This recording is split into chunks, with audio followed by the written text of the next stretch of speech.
नमस्कार दोस्तों, मैं शिवांजलि मिश्रा आप सभी का स्वागत करती हूं हमारे खास हेल्थ टॉक में।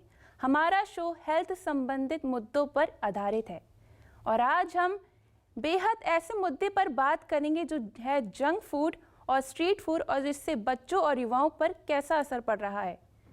तो चलिए पहले देख लेते हैं इस विषय पर बच्चों की क्या राय है। पहला तो आलू के पराठे विद अचार, सेकंड पिज़्ज़ा, थर्ड मोमोज।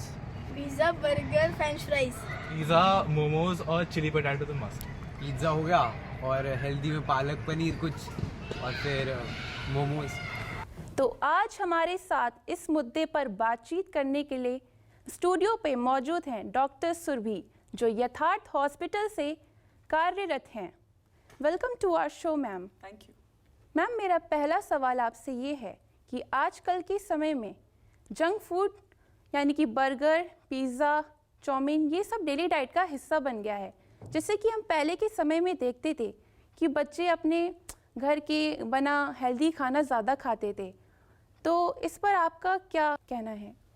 तो जब हम छोटे थे तो हमारे घरों में बहुत सारी नई चीज़ें बनाई जाती थी।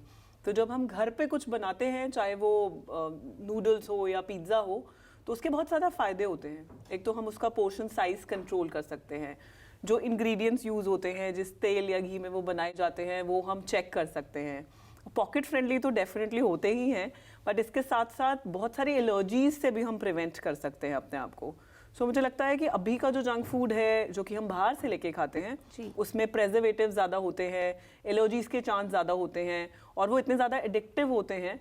तो इसलिए घर वाला जो खाना है, चाहे वो थोड़ा सा उतना न्यूट्रिशियस नहीं है, बट घर में बनाया हुआ पिज़्ज़ा, नूडल्स भी हमारे लिए बेटर है। मैम, मेरा दूसरा सवाल ये है कि जैसे आजकल बहुत सर्वे कंडक्ट हो रहे हैं, तो centre for science and environment के एक सर्वे के अनुसार 93% बच्चे 9 से 14 साल के इतना ज़्यादा जंक फूड और पैकेज ड्रिंक्स कंज्यूम कर रहे हैं। तो क्या जंक फूड एडिक्टिव होता जा रहा है? डेफिनेटली जो जंक फूड, जैसे मैंने बताया, जंक फूड में सबसे ज़्यादा जो चीज़ें होती हैं वो होता है सॉल्ट, शुगर और बहुत सारे प्रिजर्वेटिव्स। अगर हम इसको केमिकली देखें तो एक केमिकल होता है एनानामाइड, जो कि हमारे जितने भी जंक फूड्स हैं उसमें काफ़ी ज़्यादा मात्रा में डाला जाता है। ये हमारे लिए पैलेटेबल तो है ही, हमारे टंग के लिए, हमारी जीभ के लिए बहुत अच्छे हैं, लेकिन इसकी वजह से जो एक एडिक्टिव सब्सटेंस, जैसे कि मैंने एनानामाइड की बात करी, इसकी वजह से हमारे ब्रेन सेंटर्स डिसरप्ट होते हैं और हमें और ज़्यादा होता है कि हम और खाएं। क्योंकि अगर मैं केमिकली बात करूं तो डोपामीन जो होता है एक केमिकल है जो सिक्रीट होता है, जो हमें गुड हार्मोन की तरह काम करता है, जिसकी वजह से जंक फूड की तरफ हमारा एडिक्शन जो है वो और ज़्यादा बढ़ जाता है। जी मैम, एक और ऑब्जर्वेशन है कि आजकल एडवर्टाइजिंग को इतना आकर्षित रूप से बनाया जाता है और इंस्टाग्राम पे जैसे हम रील स्क्रॉल करते हैं तो बच्चे फूड से मतलब इतना ज़्यादा उनके गुलाम बनते जा रहे हैं जंक फूड के। तो क्या एडवर्टाइजिंग भी इसमें जिम्मेदार है? बिल्कुल, एडवर्टाइजिंग, मार्केटिंग, पैकेजिंग, जिस तरह से ये छोटी छोटी रील्स के माध्यम से और सोशल मीडिया के माध्यम से ये प्रमोट होते हैं खाने, जंक फूड। एक तो ये जो एड्स के थ्रू फ्री वाली जो चीज़ें होती हैं वो बहुत ही अट्रैक्टिव लगती हैं। प्लस बच्चों के लिए जब ये जो हमारे जंक फूड के आइटम्स के साथ कुछ गिफ्ट्स या टॉयज़ जो पैक करके एक अट्रैक्टिव मीडियम से सपोर्ट करते हैं, तो मुझे लगता है मार्केटिंग और एडवर्टाइजिंग का बहुत बड़ा रोल है इस जंक फूड के प्रमोशन के लिए। जी मैम, एक सवाल ये भी है कि जंक फूड और फास्ट फूड से बच्चे बहुत ज़्यादा एडिक्टिव होते जा रहे हैं, तो इसको रोकने के कैसे उपाय बताएं हमें कुछ? तो देखिए, हमें पता है जंक फूड के बहुत सारे साइड इफ़ेक्ट्स हैं। फिजिकली अगर हम बॉडी को देखें तो हमारा डायबिटीज़, हाइपरटेंशन, अगर हम स्ट्रोक के देखें या हार्ट अटैक्स देखें तो वो भी डायरेक्टली प्रोपोर्शनल हैं जंक फूड खाने से, बिकॉज हम लोग अनहेल्दी लाइफस्टाइल अडॉप्ट कर रहे हैं। इसके अलावा अगर हम देखें तो मेंटल हेल्थ भी हमारा बहुत ज़्यादा अफेक्ट होता है बिकॉज ऑफ जंक फूड। अब इसको कैसे रोक सकते हैं? सबसे पहले तो कॉन्शियस ईटिंग। हम लोग बोलते हैं कि हम डाइट करेंगे, so dieting is not the right thing. Conscious eating is the right way to follow a healthy lifestyle. हम अपना पोर्शन साइज कंट्रोल करें।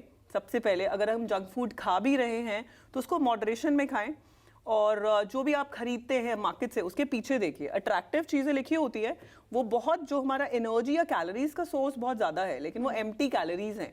उसमें जो हमारा न्यूट्रिशन रिक्वायरमेंट्स है वो कहीं से भी फॉलो नहीं होता है, कहीं से भी मीट नहीं होता है। तो उसके पोर्शन साइज को देखिए, उसके न्यूट्रिशन रिक्वायरमेंट्स जो इंग्रेडिएंट्स हैं उसको चेक करें।